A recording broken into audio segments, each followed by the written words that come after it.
Audiobook, Watership down. This is episode 20, called A Honeycomb and a Mouse. In the Saddleford warren, Holly had been a rabbit of consequence. He was greatly relied upon the Tierra and had more than once carried out difficult orders with a good deal of courage. During the early spring, when a fox moved into the neighboring copse, Holly, with 2 or 3 volunteers, have kept it steadily under observation for several days and reported its movements until one evening it left as suddenly as it come. Although he decided on his own initiative to arrest Bigwig, he had not the reputation of being vindictive. He was, rather, a stander of no nonsense, who knew when duty was done and did it himself. Sound, unassuming, conscientious, and a bit lacking in a rabbit's sense of mischief, he was something of the born second in command. There could have been no question on trying to persuade him to leave the warren with Hazel and Fiver. To find him under Watership at all, therefore, was astonishing enough. But to find him in such condition was all but incredible. You guys remember the movie, right? Yeah. He was pretty beat to shit. In the first moments after they recognized the poor creature on the hemlock, Hazel and Dandelion felt completely stupefied, as though they had come upon a squirrel underground or a stream that flowed uphill. They could not trust their senses. The voice of the dark had proved not to be supernatural, but the reality was frightening enough. How could Captain Holly be here, at the foot of the down? And what had reduced him, of all rabbits, to this state? Hazel pulled himself together. Whatever the explanation might be, the immediate need was to take first things first. They were in an open country, at night, away from any refuge but an overgrown ditch, with the rabbit who smelled of blood and crying uncontrollably, and looks as though he could not move. There might very well be a stoat on his trail at that moment, and if they're going to help him, they better be quick. Go tell Bigwig who it is, he said to Dandelion, and come back with him. Send Speedwell up to the hill to the others and tell him to make it clear that no one is to come down. They couldn't help, and it would only add to the risk. Dandelion had no sooner gone when Hazel became aware that something else was moving in the hedge. But he had no time to wonder what it might be, for almost immediately another rabbit appeared and limped to where Holly was lying. You must help us if you can, he said to Hazel. We had a very thin time, and my master's ill. Can you get us underground here? Hazel recognized him as one of the rabbits who have come to arrest Bigwig, but he did not know his name. Why did you stay in the hedge and leave him to crawl about in the open, he asked. I ran away when I heard you coming, replied the other rabbit. I couldn't get the captain to move. I thought you were ill, and there was no point in staying to be killed. I don't think I could fight a field mouse. Do you know me? Said Hazel. But before the other could answer, Dandelion and Bigwig came out of the darkness. Bigwig stared at Holly for a moment and then crouched for a moment and touched noses. Holly, this is the Lelai, he said. You are calling me. Holly did not answer, but only stared fixedly back at him. Bigwig looked up. Who's that come with him? He said, Oh, it's you, Bluebell. How many more of you? No more, said Bluebell. He was about to go on when Holly spoke. The Lelai, he said. We have found you. He sat up with difficulty and looked around him. You're Hazel, aren't you? He asked. And that's so... I should know.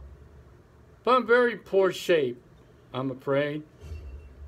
It's Dandelion, said Hazel. Listen, I can see that you're exhausted, but we can't stay here. We're in danger. Can you come with us to our holes? Captain, said Bluebell, do you know what the first blade of grass said to the second blade of grass? Hazel looked at him sharply, but Hazel replied, Well, it said, Look, there's a rabbit. We're in danger. This is no time, began Hazel. Don't silence him, said Holly. We wouldn't be here with all his blue tits chatter. Yes, I can go now. Is it far? No, not far, said Hazel. Think it is all too likely that Holly would never get there. It took a long time to climb the hill, and Hazel made them separate, himself remaining with Holly and Bluebell, while Bigwig and Dandelion went over the other side. Holly was forced to stop several times, and Hazel, full of fear, had hard work to suppress his impatience. Only when the moon began to rise and the edge of its great disk glowing brighter and brighter on the skyline below and behind them, did he at last beg Holly to hurry. As he spoke, he saw in the white light Pipkin coming down to meet them. What are you doing? He said sternly. I told Speedwell no one is to come down. It wasn't Speedwell's fault, said Pipkin. You stood by me at the river, and I thought I'd come to look for you, Hazel. Anyway, the holes are just here. Is it really Captain Holly you found? Bigwig and Dandelion approached. I'll tell you what, said Bigwig. These two will need to rest for a good long time. Suppose Pipkin here and Dandelion take them to an empty burrow and stay with them as long as they want. The rest of us had better keep away until they feel better. Yes, that's best, said Hazel. I'll go up with you now. They ran a short distance to the thorn trees, and all other rabbits were above ground, waiting and whispering together. Shut up, said Bigwig, before anybody asked a question. Yes, it's Holly and Bluebell is with them. No one else. They're in a bad way, and they're not to be troubled. We'll leave this hole empty for them. Now, I'm going underground myself, so you will if you got any sense. Before he went, Bigwig turned to Hazel and said, You got yourself out of that ditch down there instead of me, didn't you, Hazel? I shan't forget that. Hazel remembered Black Buckthorn's leg and took him down with them. Speedwell and Silver followed him. I say, what happened, Hazel? Asked Silver. It must be something very bad. Holly would never leave the Sierra. I don't know, replied Hazel, and neither does anyone else. We'll have to wait tomorrow. Holly may stop running, but I don't think Bluebell will. Now let me alone to do this leg of buckthorns. The moon was a great deal better, and soon Hazel fell asleep. The next day was hot and cloudless as the last. Neither Pipkin or Dandelion was at morning souffle, and Hazel relentlessly took the others up to the beach hangar to go on with the digging. He questioned Strawberry at about the great burrow and learned that the ceiling, as well as being bolted with tons of fibers, was strengthened by the roots going vertically down into the floor. He remarked that he had not noticed these. There aren't many, but they're important, says Strawberry. They take a lot of the load, and if it weren't for those roots in the ceiling, they would fall under heavy rain. On stormy nights, you can sense the extra weight of the earth above, but there's no danger. Hazel and Bigwig went underground with them, and the beginnings of the new warren has been hollowed out amongst the roots of one of the birch trees. It was still no more than a small, irregular cave with one entrance. They set to work to enlarge it, digging between the roots and tunneling upward to make a second run that would emerge inside the wood. After a time, Strawberry stopped digging and began moving about between the roots, sniffing, biting, scuffling the soil with his front paws. Hazel supposed he was tired and pretending to be busy while he had rest. At length, he came back to them and said he had some suggestions. It's this way, he explained. There isn't a big spread of fine roots above here. There was a lucky chance in the Great Burrow, but I didn't think you can expect to find it again. But all the same, we can do pretty well what we got. And what have we got? Asked Blackberry, who was coming down the run while he was talking. Well, we got several thick roots that go up straight down, more than there were in the Great Burrow. The best thing was to dig around them and leave them. They shouldn't be gnawed through and taken out. We shall need them if we're all going to have a haul of any size. Then our haul will be full of thick vertical roots, asked Hazel. He felt disappointed. Yes, it will, said Strawberry, but I can't see that it's going to be any worse for that. We can go in and out amongst them. They won't hinder anyone who's talking or telling a story. They make the place warmer, and they'll help to conduct sound from above, which might be useful in some time or another. The exhibition of the hall, which came known as to them as the honeycomb, turned out to be something of a triumph for Strawberry. Hazel contented himself with organizing the diggers and left it to Strawberry to say what actually needs to be done. The work went on in shifts, and the rabbits took it in turns to feed, play, lie in the sun above ground.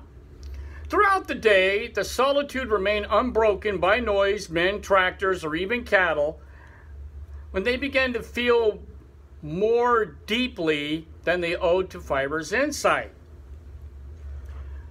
By the late afternoon, the big burrows began to take shape. At the north end, the breech roots formed a kind of irregular canoncade. This gave way to more open central space, and beyond, there was no supporting roots. Strawberry left blocks of birch untouched at the south end, consisting of 3 or 4 separate bays. These narrowed into low-roofed runs that led away into sleeping burrows. Wow. All right. Hazel, much more pleased now than he could see for himself how the business is going to turn out, was sitting with Silver in the mouth of the run when suddenly there was a stamping of "Hawk! Hawk!" and a dash for cover by the rabbits outside.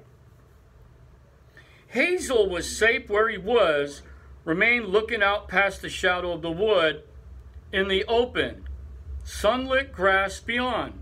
The Kestrel sailed into view, took up station, the black-edged flange of its tail bent down to point its pointed wings beating rapidly as it searched the down below.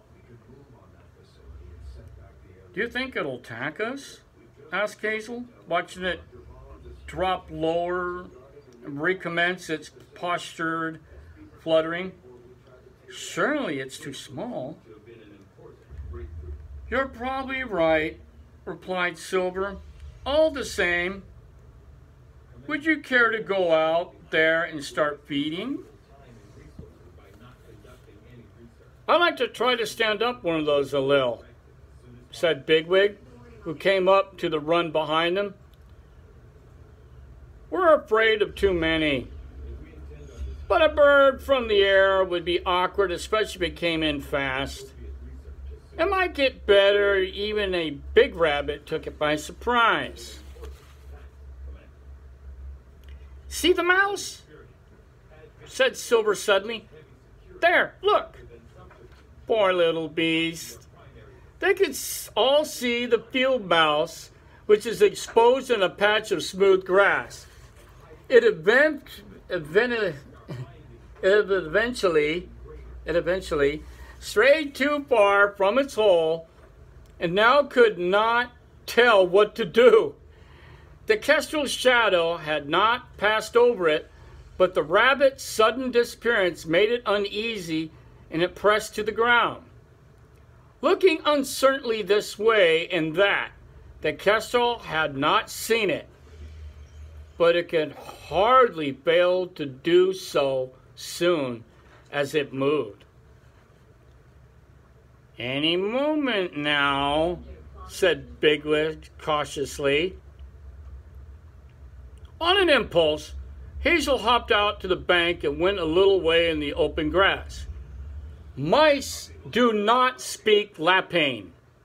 Remember, that's the bunny language, right, Nicholas? Yeah. The bunnies, yeah. But there was a very simple, limited lingua franca of the hedgerow and woodland. Kind of like pigeon language, right? Yeah. And Hazel used it now. "Run," he said. "Here, quick." The mouse looked at him, did not move. Hazel spoke again, and the mouse suddenly ran towards them as the Kestrel turned and slid sideways and downward. Hazel hastened back into the hole, looking out, and saw the mouse following him. When it almost reached the foot of the bank, it scuttled over a fallen twig with one, two, or three green leaves. The twig turned, and one leaf caught the sunlight slanting through the trees, and Hazel saw its flash for an instant. Immediately, the Kestrel came in lower in a glide, closing its wings, and dropped. Wow. This guy put his ass on the line for a mouse? Yeah. The hell? Can you believe that? Friggin' noodles, huh? You friggin' traitor. Friggin' noodles, I swear. We're going to call this mouse Noodles after that traitorous rat we had. Anyway, before Hazel could spring back to the mouth of the hole, the mouse dashed between his front paws and then pressed to the ground between his back legs. At the same moment, the Kestrel, all beak and talons, hit the loose earth immediately outside like a missile thrown from a tree above. It scuffed savagely, and for an instant the three rabbits saw its round dark eyes looking straight down the run, and then it was gone. The speed and force of the pounce, not a length away, were terrifying, and Hazel leaped backwards, knocking Silver off his balance. They picked themselves up in silence. "Like to try standing up to that one?" said Silver, looking around at Bigwig. "Let me know when. I'll come and watch." Oh, Bigwig, I swear, this guy. "Hazel," said Bigwig, "I know you're not stupid. But what did we get out of that? Are you going to protect every mouse and shrew that can't get underground?" The mouse had not moved, and it was still crouching a little inside the run at the level of their heads, outlined against the light. Hazel could see it watching him. "Perhaps Hawk not gone?" he said. "You stay now, go later." Big was about to speak when Dandelion appeared at the mouth of the hole. He looked at the mouse, pushed it gently to a side, and came down the run. "Hazel," he said, "I thought I ought to come and tell you about Holly. He's feeling much better this evening, and he had a very bad night, and so did we. Every time he seemed to be going to sleep, he'd kept starting up crying. I thought he was going out of his mind. That guy has PTSD, doesn't he?" Yep. "Damn. Yeah, no shit, man. He must have did 3 tours of Afghanistan and Yemen. Anyway, Pipkin kept talking to him. He was first rate. He seems to set a lot of store by Bluebell. And Bluebell kept making jokes. He was worn out before the morning, and so were the lot of us. I've been sleeping all day. Holly's been more or less himself since he woke up this afternoon, and he's been up to souffle. He asked where you and the others would be tonight, and I said, I don't know. I'd come to ask." "Is he fit to talk to us then?" asked Bigwig. "I think so. I mean, it would be the best thing for him if I was any judge. And if he was with all of us together, he'd be less likely to have another bad night." "Well, we are going to sleep," said Silver. Hazel considered. The honeycomb was still rough dug and half finished, but would probably be comfortable as the holes under the thorn trees. Besides, it proven otherwise that they'd have all the more enticement to improve it. To know that they were actually making use of their day's hard work would please everybody, and they would likely to prefer this to the third night in the chalk holes. "I should think here," he said, "but we'll see how the others feel." "What's this mouse doing in here?" asked Dandelion. Hazel explained, but Dandelion was as puzzled as Bigwig had been. "Well, I admit, I haven't any particular idea when I went out to help it," said Hazel. "I have now, though, and I'll explain later what it is. But first of all, Bigwig and I ought to go talk to Holly. And Dandelion, you're going to tell the rest what you told me, will you? See that they want to do tonight." They found Holly with Bluebell and Pipkin on the turf on the anthill where Dandelion had first looked over the down. Holly was sniffing at purple orchis. The head of the mauve blooms rocked gently at the stem as he pushed his nose against it. "Don't frighten it, master," said Bluebell. "It might fly away. After all, it's got a lot of spots to choose from. Look at them, all over the leaves." "Oh, get along with you, Bluebell," answered Holly good-humoredly. "We need to learn about the ground here. Half the plants are strange to me. This isn't one to eat, but at least there's plenty of burn it, and that's always good." A fly landed on his wounded ear, and he winced and shook his head. Hazel was glad to see that Holly was eventually in better spirits, and he began to say that he hoped he felt well enough to join the others. But Holly soon interrupted him with questions. "Are there many of you?" he asked. "I are," said Bigwig. "All that left the warren with you?" "Every one," replied Hazel proudly. "No one hurt?" "Oh, a few. Several had been hurt one way or another." "Never a dull moment, really," said Bigwig. "Who is this coming? I don't know him." Strawberry came running down from the hangar, and as he joined them, he made the same curious dancing gesture of his head and forepaws as they'd seen in the rainy meadow before they entered the great burrow. He checked himself in some confusion, and to forestall Bigwig's rebuke, spoke to Hazel at once. "Hazel Rah!" he said. Holly looked startled but said nothing. "Everyone wants to stay in the new warren tonight. We're all hoping that Captain Holly will feel up to telling them what happened and how he came here." "Well, naturally we all want to know," said Hazel to Holly. "This is Strawberry. He joined us on our journey and we're glad to have him. Do you think you can manage it?" "I can manage it," says Holly, "but I must warn you that it will strike the frost in the heart of every rabbit who hears it." He himself looked so sad and dark as he spoke that no one made a reply. After a few moments, all 6 rabbits made their way up to the slope in silence.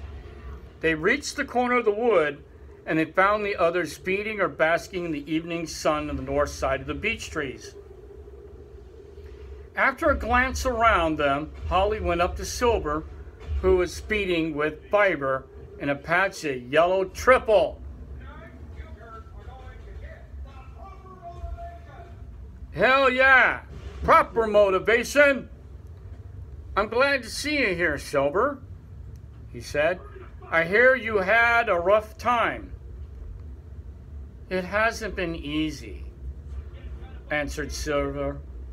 "Hazel's done wonders, and we've all a lot to Fiber here as well." "I have heard of you," said Holly, turning to Fiber. "You're the rabbit who saw it coming. You talked to the Tiara, didn't you?" "He talked to me," said Fiber. "If only he'd listened to you.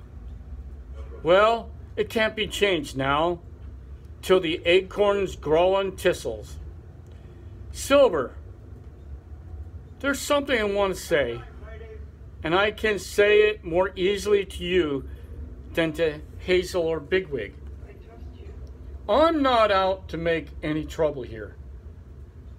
Trouble for Hazel, I mean. He's your chief rabbit now, and that's plain. I hardly know him, but he must be good, or you'll all be dead. And this is no time to be squabbling. If any of the other rabbits are wondering whether I might alter things, you can let them know I shan't." "Yes, I will," said Silver. Bigwig come up. "I know it's not night owl time," he said, "but everybody's so eager to hear you, Holly, that they want to go underground at once. Will that suit you?" "Underground?" replied Holly. "But how can you all hear me underground? I was expecting to talk here." "Ah, Come and see, says Bigwig. Holly and Bluebell was impressed with the honeycomb. This is quite something new, said Holly. What keeps the roof up? It doesn't need to be kept up, said Bluebell. It's right up the hill already. And any idea we found along the way, said Bigwig. Lying in a field, said Bluebell. It's all right, Master. I'll keep quiet while you're speaking. Yes, you must, said Holly. Soon no one will want jokes. Almost all the rabbits had followed them down. The honeycomb was big enough for everyone and was not so airy as the great burrow, and on this June evening it seemed somewhat close. We can easily make it cooler, you know, said Strawberry to Hazel.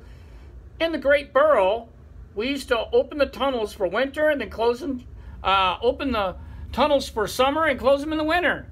We can dig another run on the evening side tomorrow and pick up the breeze. Hazel came down to ask Holly if he and Speedwell would come down the eastern run. Hazel, he said, your visitor, your mouse? He wants to come and speak to you. Oh, I've forgotten him, said Hazel. Where is he? Up the run? Hazel went up, and the mouse is waiting on the top. You go now, says Hazel. You think safe? Go now, said the mouse. No, wait, Owl. But what I say, nay. You help, Mouse. One time, Mouse help you. You want income? Income. Oh, fret on a pond, muttered Bigwig, further down the run. And so will all his brothers and sisters. I dare say the place will be crawling. Why don't you ask him to dig a burrow or two, Hazel? Hazel watched the mouse make off in the long grass. When he returned to the honeycomb and settled down near Holly, who began to speak. There's your chapter, Nichols, of A Honeycomb in a Mouse. Are there any flack, feedback, any fuck yous up yours? And is Ryan going to say anything? He probably wasn't paying attention anyway. I wasn't paying attention. I just didn't want to ruin your read. Oh, you could have said something. I mean, this is an adult commentary. I mean, this is a kid's book, so oh fucking well. You might want to edit this out. I don't edit anything out. This is a. Well, fuck Putin, because apparently the Russians are even protesting his ass. What's that got to do with Watership Down? I don't know. Just really saying it. Okay. Oh, what? Holly is definitely a PTSD survivor. Okay. The whole fucking place sounds like PTSD survivors. Also, you mentioned earlier he's putting on the brave face. He is trying to keep his leader calm. Wants some semblance of normality. So he's playing the Joker to keep Holly going. Okay. It sounds like he's trying to make them all laugh in a way. Because if Holly falls apart, he's going to fall apart. How many females do they have in there? None. Well, they're fucked up until they find one. And then they need at least like 3. 3 for, how many rabbits, Nichols? Let me see. Are you sure they're 9? I think it's 9 rabbits now. 9 rabbits now? Let's see. There's Bluebell, Holly. I'm going to count them. Bluebell, Holly, Hazel, Fiber, Bigwig, Dandelion, Blackberry, Speedwell, Acorn, Hawkbit, and Strawberry. That's like 14. Yeah. Ooh. That's a lot of rabbits. That's a lot of rabbits. With no ass. There's no ass up on Watership Down. So, okay, so there is your commentary. And we'll add this to YouTube. And besides that, fuck you, Putin. What Ryan says and Nicholas says PTSD for bunnies. Okay. Nothing about the mouse, though, right? If anything, this sounds something like an allegory for Vietnam, in a way. It might have been. Well, I mean, the whole problem was that technically the U.S. won a Pyrrhic victory, but it was so bad nobody really recognized it. The same? Well, Richard Adams was a World War I veteran, the guy who wrote the book. Well, as Apocalypse Now always said, war never changes. I mean, technically the first modern war was the Civil War for the U.S. because we had canned goods, railroads, mass production, a whole bunch of other shit. But you think these rabbits are going to war? No, but it Not yet? Not yet. No. Oh, They probably do later, but the whole thing is it's also the idea that, in a way, they're at war for survival against nature itself. Which That's is right. one of the biggest problems with most survival situations.